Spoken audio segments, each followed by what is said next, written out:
বঙ্গবন্ধু শেখ মুজিবুর রহমানের ৫০তম শাহাদত বার্ষিকী উপলক্ষে গত ১৫ আগস্ট রাজধানীর ধানমন্ডির ৩২ নম্বরে ফুলের তোড়া নিয়ে শ্রদ্ধা নিবেদন করতে যান রিকশাচালক আজিজুর রহমান। সেখানে গিয়ে হেনস্থার শিকার হন তিনি।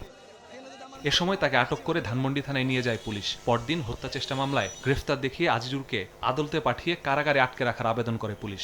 পরে আদালত তাকে কারাগারে প্রেরণ করেন। সামাজিক মাধ্যমে প্রতিবাদ ও সমালোচনায় সরব হন অনেকে। রোববার ডিএমপির পক্ষ থেকে বিবৃতি দিয়ে দাবি করা হয়, আজিজকে হত্যা মামলায় নয়, এপ্রিল মাসের একটি নিয়মিত মামলায় গ্রেফতার দেখানো হয়েছে। রোববার আজিজুরের গ্রেফতারের বিষয়ে ওসির ব্যাখ্যা চেয়ে বিবৃতি দেয় অন্তর্বর্তী সরকার।